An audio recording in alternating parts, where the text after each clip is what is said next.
All right, today we're talking second-year breakouts. A few guys who had a decent first year, but really primed to break out here in the second year of their NFL career. I guess you could kind of call them late bloomers, and that's kind of why I'm super passionate about this topic. One of my favorite of the offseason, and it's really because I consider myself a late bloomer also. I mean, coming out of high school, I wanted to be a male model. I wanted to be one of the greatest of all times. It just didn't happen for me at first. You know, they said I was a little bit too round and maybe a little bit too hairy at times. I mean, especially when I was modeling Speedos. But you know what? Don't worry about that. I mean, they said that I also sweat a little bit too much, that the bald spot would glisten in the lights, you know, when they take my pictures. I mean, it was just something that didn't work out for me at first, but it's my time now. It's time for me to shine. And in a matter of no time, I'll be modeling banana hammocks for your viewing pleasure. But until that happens, let's talk a few second-year breakouts in the NFL.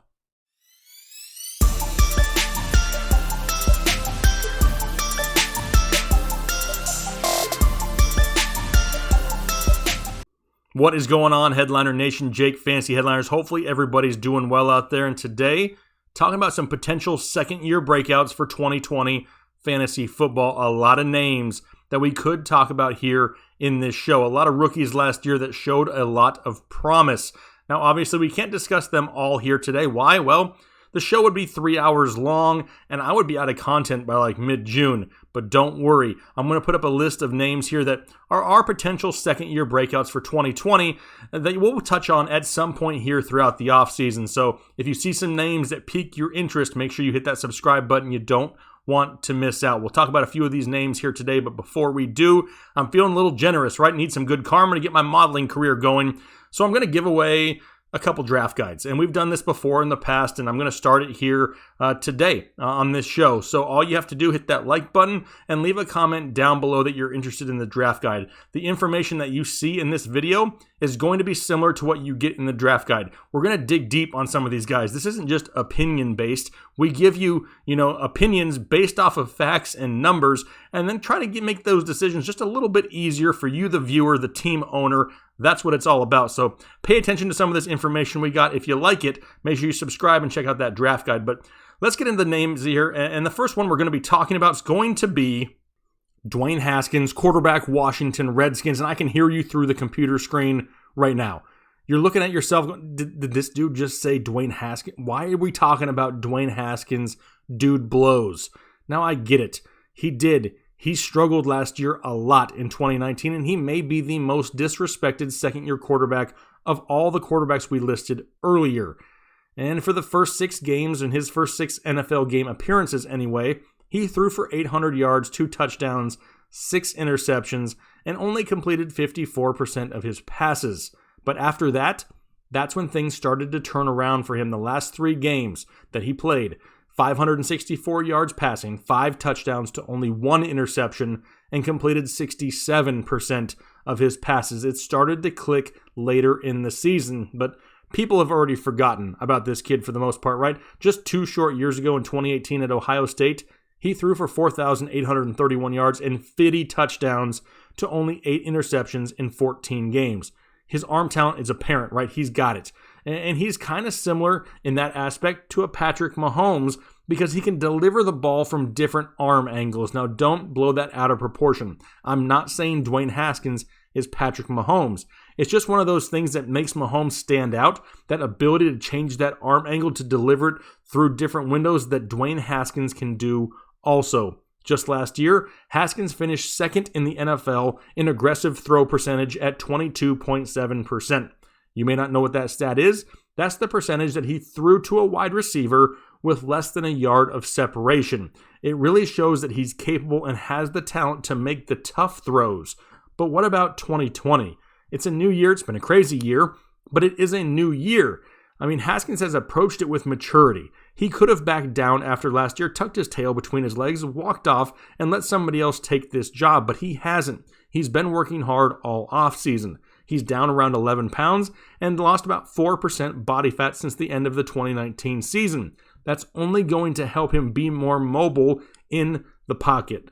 Now, he isn't going to be this strong-armed, mobile quarterback, kind of similar to a second-year Cam Newton, but now he has a coach around him to really help him. That new head coach, Ron Rivera, who was able to take a young Cam Newton, coach him up not only just to the Rookie of the Year, but to a future MVP award winner. Now, he also gets a new offensive coordinator. The Redskins hired Scott Turner, who led the offense for Carolina last year, who threw the ball 633 times, second most in the NFL. That bodes well. A lot of pass attempts coming the way for Dwayne Haskins, and he's got a lot of great young playmakers. We know all about Terry McLaurin. We all love Terry McLaurin. Kelvin Harmon, a very highly regarded player coming out of college, needed a little bit more time to become pro-ready. I expect him to take a step forward this year. Steven Sims, Antonio Gandy-Golden here in the draft. Darius Geis, when he can stay healthy, between him and Adrian Peterson in the backfield. Also Antonio Gibson, another one of these Swiss Army knife players that has been compared to the likes of a Christian McCaffrey skill set-wise, able to run the ball out of the backfield and line up in the slot and take passes that way. The guy is very, agile in how you can use him. Now, don't get me wrong. Things aren't perfect in Washington. He's got a below-average offensive line and a below-average defense. But with the mixture of players that can stretch the field and get open underneath, paired that with a solid running game behind Adrian Peterson, Geis, and Gibson, there's a lot of potential here for Dwayne Haskins. One of the easier strength of schedules among all quarterbacks this year. Things are moving in the right direction for Dwayne Haskins. He's not a must-have quarterback by any means in any league, really. However, he is a quarterback that's basically going undrafted that can surprise a lot of people. So if you're playing in some 2-quarterback leagues, it's maybe something you just pay attention to on the waiver wire. If you need somebody, to try to get you a couple spot starts here and there, Dwayne Haskins may be that guy, and it would not surprise me if he absolutely broke out here in 2020. Next name up is going to be Devin Singletary, running back, Buffalo Bills. Now, kind of a story of 2 off seasons so far for Devin Singletary, right? A lot of up and down thoughts going his way. They loved it. Everybody loved it, myself included, when Frank Gore left. But we hated it when they drafted Zach Moss. A lot of people unhappy with that draft because they really wanted to see Devin Singletary in a feature role. But should we really worry about Zach Moss? I mean, it's obvious that Devin Singletary is never going to be one of those bell cow running backs, 300 carries out of the backfield, type of running back. Someone else in this offense is going to touch the ball in the backfield. If we've learned anything, it's that Bills head coach Sean McDermott is going to run the ball a lot.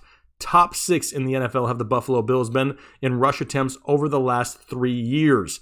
Last year, the Bills had 465 rush attempts and over 2,000 total yards rushing. That's just 250 yards less during the season than the San Francisco 49ers, who are really looked upon as one of the top running teams in the NFL. Frank Gore, he actually had 15 more carries on the season than Devin Singletary.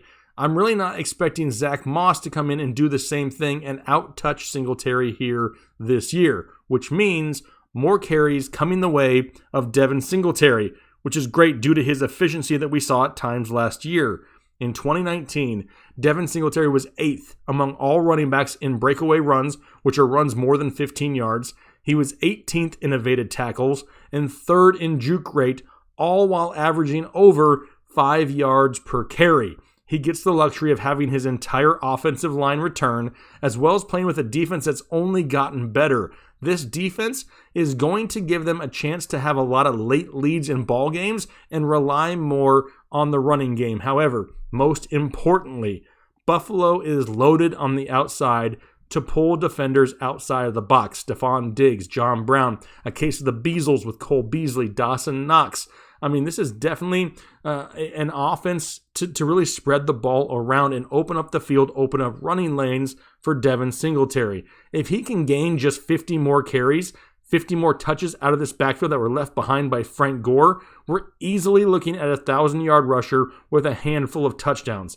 There's plenty of carries available in this backfield, so don't let the drafting of Zach Moss really scare you away from this kid. You're going to be able to land him anywhere between that 4th and 6th round, and that is huge value for a 1,000-yard rusher on one of the better football teams here in the NFL. I like Devin Singletary to break out here in 2020. Last guy we're going to be talking about here is going to be Deante Johnson, wide receiver, Pittsburgh Steelers, and I had to throw the graphic up quick on this one. I love this guy so much for 2020 fantasy football that I'm rocking straight Chubb, not gonna lie. If Big Ben is healthy, I want as much Deante Johnson as I can get here this season. I mean, with Big Ben under center in Pittsburgh, they've had a top 5 passing offense from 2014 through 2018. But last year, without Big Ben, Johnson still had a solid overall rookie season. 59 receptions, 680 yards, 5 touchdowns, which he did with Mason Rudolph and Duck Hodges. I mean, he had 59 receptions, which led all NFL rookie wide receivers, not the sexy names like Terry McLaurin, A.J. Brown, DK Metcalf, or Deebo Samuel. No, the leader in receptions among all rookies was Deante Johnson. All this kid does is get open and make plays. Only 65 of his 92 targets in 2019 were deemed catchable. And of those catchable targets, he caught 91% of them. In 2019, he was number 1 among all NFL wide receivers in average target separation with 2.39 yards. That's almost 7 feet of separation. You can't get more wide open than 7 feet of separation. He also tied for the lead in forced missed tackles among all wide receivers with 18. Once the ball is in his hands, he can make big plays happen. There is film after film of him just making some of the top corners in the NFL look silly. For example, Tre'Davious White, Patrick Peterson made him look bad on video. It's out there on tape. You can Google it if you want to see it. He really draws some eerie similarities to another former Steeler that really dominated in this offense also. Now, don't over-exaggerate this, but he's almost a clone of Antonio Brown. 5'10", 185, 4.5 speed, a great route runner, very explosive, can make defenders miss. And here's the mind-blowing part. He was drafted with the draft pick that the Steelers traded Antonio Brown for. I mean, are we really surprised? Pittsburgh continues to kill it with wide receiver draft picks more times than not.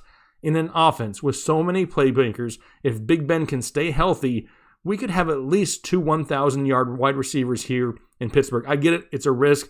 It's really going to depend on the health of Big Ben. However, it's minimal risk this year because a lot of people are sleeping on Deante Johnson. He's going in the double-digit rounds. If he's there anywhere past round 9, click the draft button and click it quickly. Love me some Deante Johnson here in 2020. He's primed for a huge second-year breakout.